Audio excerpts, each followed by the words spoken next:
En général, en particulier aux élèves de 4e année ESF. Aujourd'hui, je vais vous entretenir sur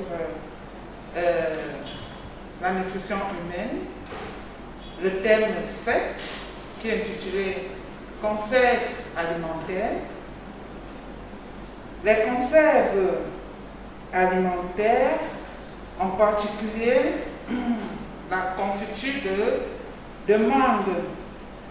Alors, avant de passer à la confiture de mangue, nous allons d'abord réviser ce qu'on a vu à la leçon 1 de notre thème, confiture de mangue, conserve alimentaire proprement dite. Parce que les confitures de mangue font partie de notre deuxième leçon du thème. Nous avons vu à la leçon 1, intitulée Conserve alimentaire, qu'une conserve alimentaire est une denrée mise en condition dans un récipient hermétiquement clos afin de prolonger la durée de vie de cet aliment. En grand 2, nous avons parlé de la technique de fabrication de nos conserves alimentaires. Cette technique a été subdivisée en 4 parties, à savoir la préparation qui est la première partie. Préparer l'aliment signifie quoi? Préparer l'aliment signifie parer cet aliment afin de conserver la partie comestible qui est ici dans notre leçon, la chair mûre de la mangue. Ensuite, nous allons passer à la stérilisation. Stérilisation des aliments, du bocal et du plan de travail. Si nous pouvons aller plus loin, on va parler de l'environnement de travail. Parce que toutes les conditions doivent être rassemblées afin d'avoir une confiture saine à l'alimentation. Après la stérilisation, nous allons parler de la mise en conserve de l'aliment. Nous avons parlé de la mise en conserve de l'aliment, c'est-à-dire la mise en conserve de notre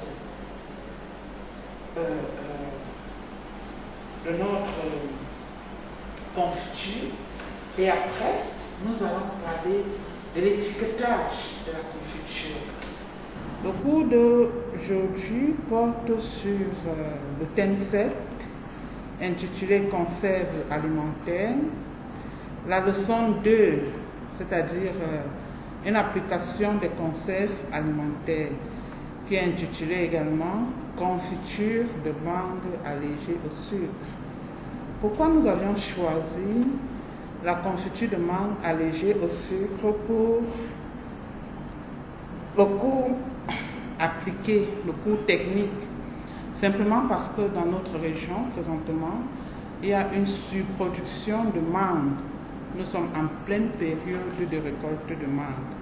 Alors, comme nous l'avons dit dans le cours théorique, qui est la leçon 1, nous devons conserver les mangues pour prolonger la durée de vie de celles-ci afin de faire face à la période morte.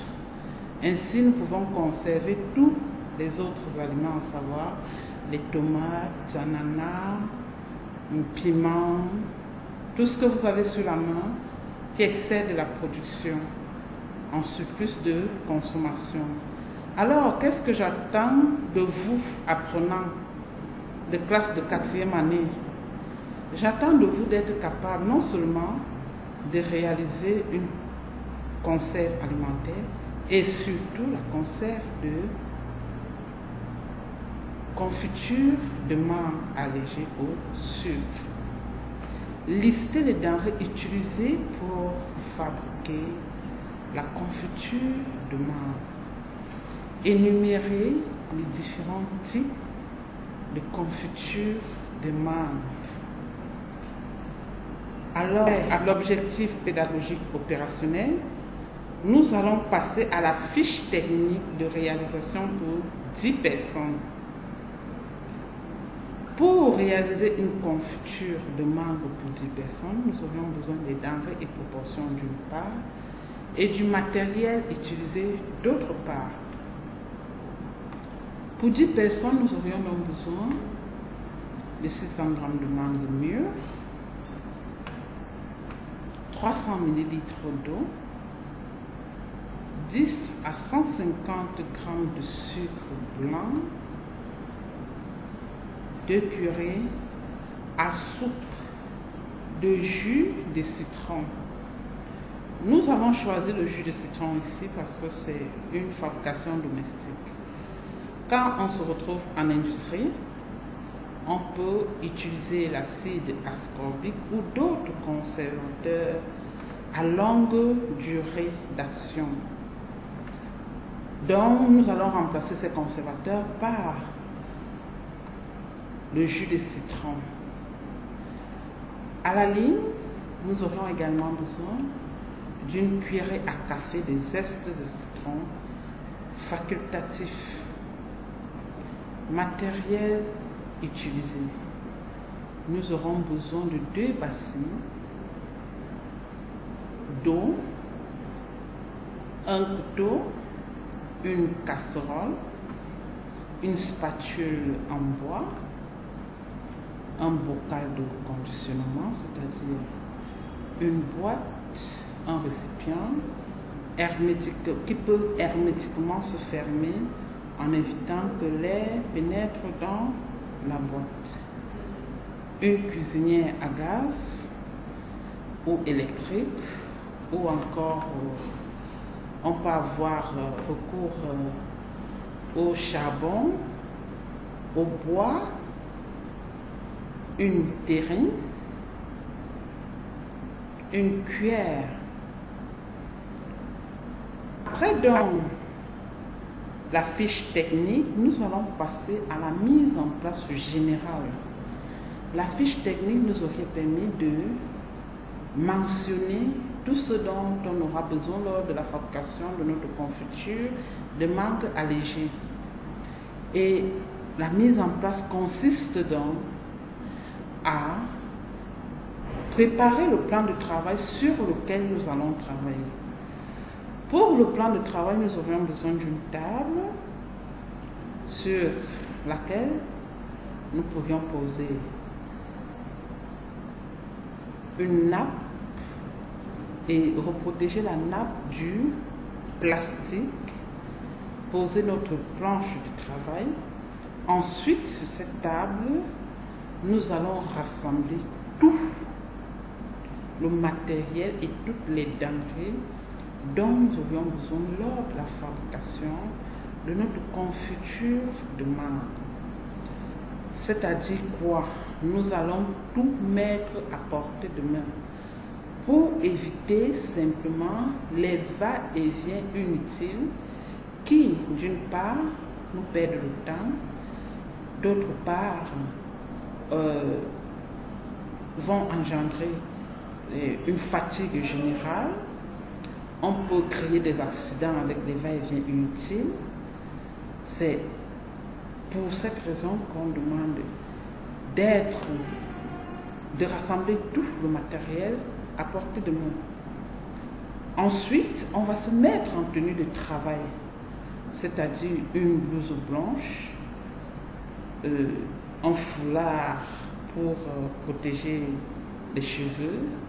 Avec la situation coronavirus, situation sanitaire que nous vivons maintenant, un cache-nez, se protéger les mains également. Après avoir assemblé le matériel et les denrées, nous allons passer au lavage des mains. Nous allons laver les mains en insistant.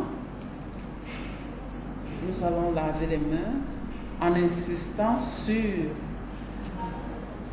entre les entre-doigts, les ongles, les bras, pour éviter les contaminations. Après avoir lavé les mains, nous allons laver les mangues, le citron, désinfecter le bocal, la planche à découper, le couteau et les autres nécessaires pour fabriquer notre matériel et pour fabriquer notre confiture de mangue. La station nous permet ici de tuer tous les microbes qui peuvent nuire notre confiture. C'est pour cette raison qu'il faut insister sur la stérilisation. Nous pouvons également stériliser nos mangues, nos matériels utilisés par plusieurs méthodes, à savoir l'ébullition, c'est-à-dire laver, poser au feu à une température de 100 degrés. Nous pouvons utiliser une solution d'eau de javel ou d'autres produits chimiques pour désinfecter notre matériel et nos denrées. Ensuite, nous allons passer à l'étape de l'épluchage, tel que nous l'avons étudié en première année, comme à l'image que vous voyez devant vous, du haut vers le bas, en évitant de creuser la chair de la mangue, c'est-à-dire respecter les règles de l'épluchage, leçon vue en première année. Ensuite, avoir épluché, nous allons couper la mangue en lamelles, puis faire des petits dés. Enfin, nous allons rassembler toutes ces denrées, c'est-à-dire sucre, eau, mangue coupée en dés, dans une casserole ou une marmite où nous allons porter au feu à l'ébullition pendant 25 à 40 minutes. Passé ce temps, nous allons ramollir notre confiture à l'aide d'une spatule en bois à mi ou en fin de cuisson, en évitant que celle-ci brûle, généralement en début de caramélisation, qui est la réaction chimique produite lorsqu'on fait cuire un aliment sucré. Enfin maintenant, nous allons conserver notre confiture de mangue. Toutefois, n'oublions pas de mettre l'acide, c'est-à-dire notre jus de citron, avant la fin de cuisson. Et également le zeste de citron si nécessaire, avant la fin de cuisson. Après, donc, nous conservons donc notre confiture en évitant que l'air pénètre dans le bocal. C'est-à-dire, nous devons avoir une boîte qui puisse être hermétiquement fermée. Cette confiture peut être conservée pendant 1 mois à l'air libre, plus de 6 mois au réfrigérateur, un peu plus d'1 ou 2 ans au congélateur. Alors, nous allons parler des différents types de confiture de mangue. Nous avons donc la confiture de mangue classique, la confiture de mangue allégée en sucre, la confiture de mangue parfumée au gingembre ou à la pomme. Il faut noter ici que nous pouvons avoir une confiture de mangue classique parfumée Encore une confiture de mangue allégée parfumée. Ceci dépend de la concentration du sucre ajouté à la mangue lors de la production. Nous allons passer au jeu bilingue. Vous savez maintenant, le monde évolue avec le bilinguisme. Alors, comment nous allons appeler certains mots clés de notre leçon? Le premier mot c'est mangue. En français, en anglais, nous dirions mango. Sucre, en anglais, nous dirons suka. Citron, en anglais, nous dirons lemon. Eau, water. Confiture de mango, nous dirions mango jam.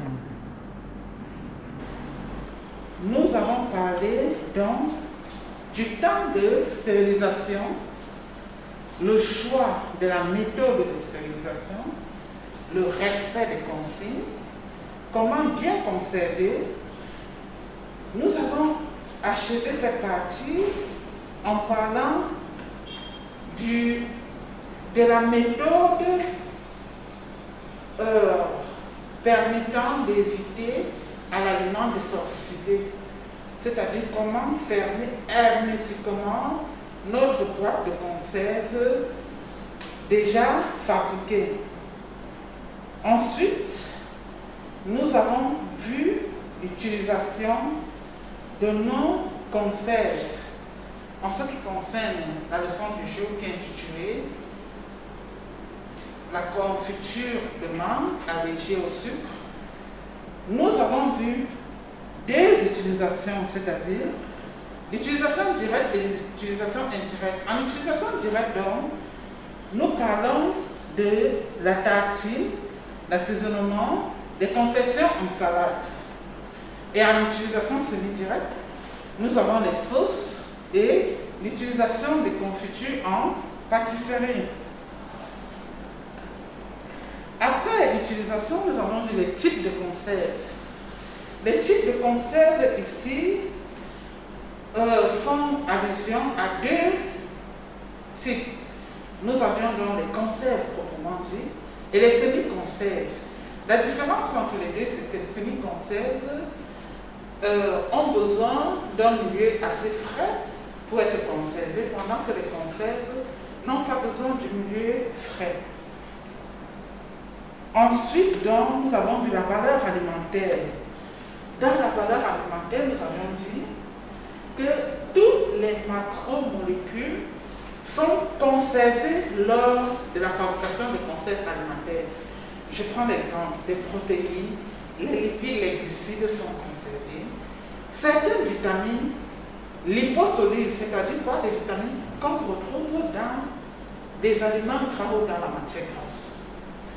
Nous avons dans les vitamines hydrosolubles certaines qui sont légèrement dénaturées, celles qui sont assez sensibles à la chaleur, telles que la vitamine C, les vitamines du groupe B, qui sont assez sensibles à la chaleur. Nous pourrions dire également que ces vitamines, comme la carotène, est conservée, la vitamine A sont conservées dans le processus de fabrication. Enfin, nous avons conclu notre leçon avec des avantages et inconvénients de la fabrication des conserves. Comme avantage, nous pouvons dire la disponibilité sur une longue période des aliments périssables. Comme vous voyez la confiture de mangue, nous sommes au mois de mai-avril là, où nous sommes en grande production de mangue. Alors, quand vous faites une confiture de mangue, vous pourriez la consommer même au mois de décembre. Pourquoi pas l'autre année, à la même période de production? C'est l'un des avantages de la confiture. L'inconvénient maintenant, l'inconvénient on peut dire, l'inconvénient n'existe presque pas. Mais seulement, il faut retenir que lorsque l'environnement n'a pas été, l'environnement et les différentes méthodes n'ont pas été respectées, on peut donc avoir des problèmes comme des infections des intoxications alimentaires ou encore des micro-organismes qui se sont infiltrés et ont contaminé l'aliment. C'est ce que nous pouvions dire des avantages et inconvénients de la confiture de mangue. Au terme donc de notre leçon, j'insiste toujours, la leçon du jour portait sur le thème conserve alimentaire et la leçon 2 du thème intitulée confiture de mangue allégée au sucre. Nous pouvons donc conclure que